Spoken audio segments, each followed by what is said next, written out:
नमस्कार दोस्तों, स्वागत है आप सभी का आपके अपने YouTube channel UP board solution में।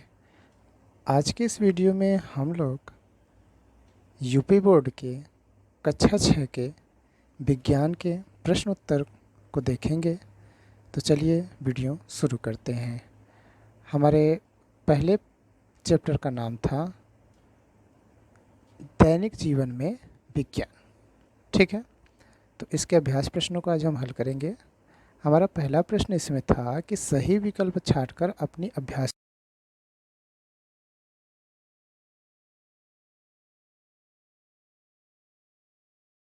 किसने दिया?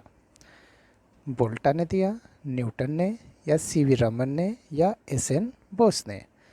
तो बच्चों, गुरुत्वाकर्षण का सिद्धांत दिया था सर आइजैक न्यूटन ने। तो इसका सही उत्तर हो जाएगा सर आइजैक न्यूटन। अगला प्रश्न है, वैज्ञानिक विधि का चरण नहीं है जिज्ञासा, परीक्षण, सिद्धांत या निरीक्षण? तो हमारा उत्तर सही है जिज्ञासा। जिज्ञासा वैज्ञानिक विधि का चरण नहीं है। अगले प्रश्न पे आते हैं। अगला प्रश्न है, भारतीय वैज्ञानिक निम्न में से कौन है? एडिसन, मैडम क्यूरी, गैलीलियो या हरगोविंद खुराना? तो इसका सही उत्तर है भारतीय वैज्ञानिक है हरगोविंद खुराना। तो इसका सही उत्तर हो जाएगा हरगोविंद खुराना। अगला प्रश्न है, ओजोन परत में छिद्र का कारण क्या है?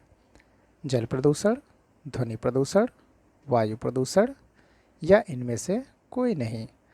तो दोस्तों, ओजोन परत में छिद्र का कारण है वायु प्रदूषण। तो सही उत्तर हो जाएगा हमारा वायु प्रदूषण। ठीक है।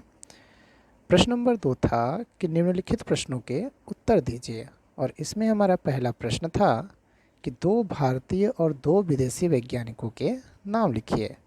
तो इसका उत्तर हो जाएगा 2 भारतीय वैज्ञानिक जगदीश चंद्र बोस और डॉक्टर एपीजे अब्दुल कलाम हैं, तथा 2 विदेशी वैज्ञानिक थॉमस अल्वा एडिसन और मार्कोनी हैं। तो इस प्रश्न का उत्तर हो जाएगा 2 भारतीय वैज्ञानिक जगदीश चंद्र बोस और डॉक्टर ए।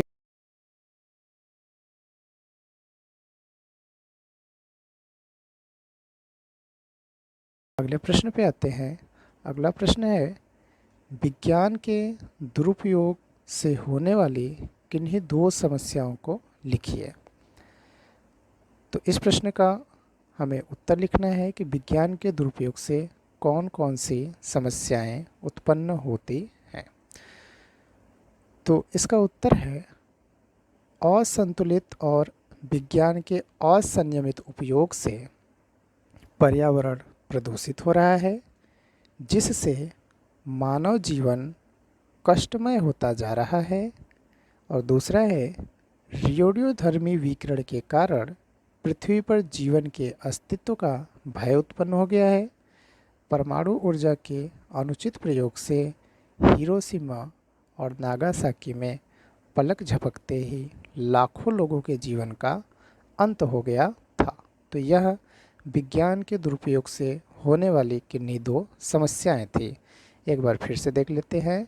पहली समस्या है असंतुलित और विज्ञान के असंयमित उपयोग से पर्यावरण प्रदूषित हो रहा है, जिससे मानव जीवन कष्टमय होता जा रहा है।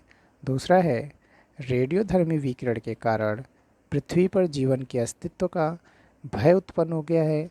परमाणु ऊर्जा के अनुचित प्रयोग से हिरोशिमा और नागासाकी में पलक झपकते ही लाखों लोगों के जीवन का अंत हो गया था। अगले प्रश्न पे आते हैं। अगला प्रश्न है कि निम्नलिखित में स्तंभ क और स्तंभ ख से मिलान कीजिए। तो यहाँ पर हम मिलान कर दिए हैं स्तंभ क का स्तंभ ख से। चलिए देखते हैं।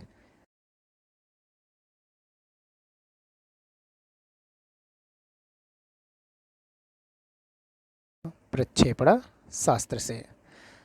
दूसरा है मैडम क्यूरी। तो मैडम क्यूरी का मिलान होगा रेडियम से।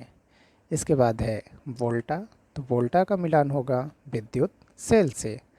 इसके बाद है माइकल फैराडे, तो माइकल फैराडे का मिलान होगा डायनेमो से। इसके बाद है गैलीलियो, तो गैलीलियो का मिलान होगा दूरबीन से। इसके बाद है चार्ल्स बेबेज, तो चार्ल्स बेबेज का मिलान होगा कंप्यूटर से। तो दोस्तों एक बार फिर से देख लेते हैं। डॉक्टर एपीजे अब्दुल कलाम का मिलान होगा प्रक्षेपणास्त्र शास्त्र से। मैडम क्यूरी का मिलान होगा रेडियम से। वोल्टा का मिलान होगा विद्युत सेल से। माइकल फैराडे का डायनेमो से।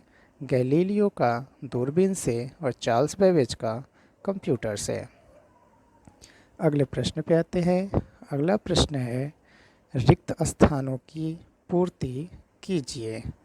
तो चलिए देखते हैं, हमने यहाँ पर पूर्ति कर दिया है। पहला खाली स्थान था कि एक दूरस्थ शैक्षिक उपग्रह है, तो इसमें क्या भरा जाएगा? तो इसमें भरा जाएगा एडुसेट। एडुसेट एक दूरस्थ शैक्षिक उपग्रह है। दूसरा है खाली स्थान वायु यातायात का साधन है, तो इसमें भरा जाएगा वायुयान, क्योंकि जो वायुयान है वह वायु यातायात का साधन है। अगला था यूरिया के अत्यधिक उपयोग से खाली स्थान प्रदूषण होता है, तो इसमें भरा जाएगा मृदा। यूरिया के अत्यधिक उपयोग से मृदा प्रदूषण होता है। अगला प्रश्न था खाली स्थान प्राचीन काल में महान शल्य चिकित्सक थे, तो खाली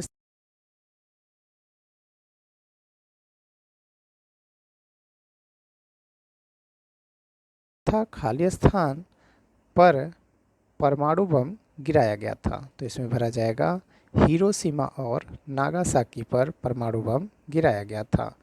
ठीक है, तो पहले में भरा जाएगा एडुसेट, दूसरे में वायुयान, तीसरे में मृदा, चौथे में सुश्रुत और पांचवे में हिरोशिमा और नागासाकी।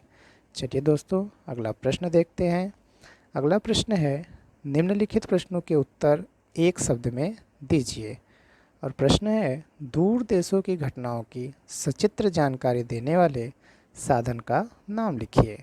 तो दूर देशों की घटनाओं की सचित्र जानकारी देने वाले साधन का नाम है टेलीविज़न। तो इसका सही प्रश्न उत्तर हो जाएगा टेलीविज़न। अगला प्रश्न है विद्युत बल्ब के आविष्कारक कौन है?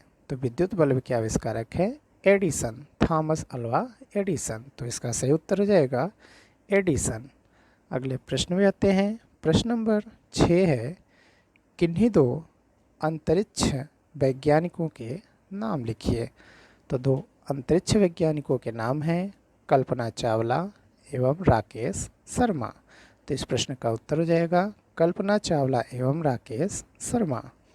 अगला प्रश्न है चिकित्सा के क्षेत्र में वर्तमान में क्या प्रगति हुई है? तो इसका उत्तर है वर्तमान समय में चिकित्सा के क्षेत्र में अनगिनत प्रगति हुई है, जैसे मलमूत्र तथा खून का परीक्षण, x-ray, ultrasound, CT scan, endoscopy आदि, जिसके द्वारा हम किसी भी भयंकर से भयंकर बीमारी का तुरंत हमें पता चल जाता है और हम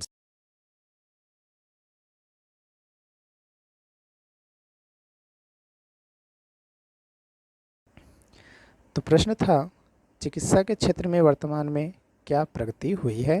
तो इसका उत्तर हो जाएगा वर्तमान समय में चिकित्सा के क्षेत्र में अनगिनत प्रगति हुई है, जैसे मलमूत्र तथा खून का परीक्षण, x-ray, ultrasound, CT scan, endoscopy आदि, जिसके द्वारा हमें किसी भी भयंकर से भयंकर बीमारी का तुरंत पता चल जाता है और समय रहते उसका उपचार करा पाते हैं।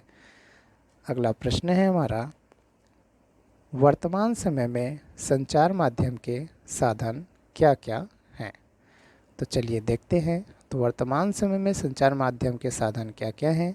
तो वर्तमान समय में संचार माध्यम के विभिन्न साधन हैं, जैसे radio, television, mobile phone, internet, समाचार पत्र आदि।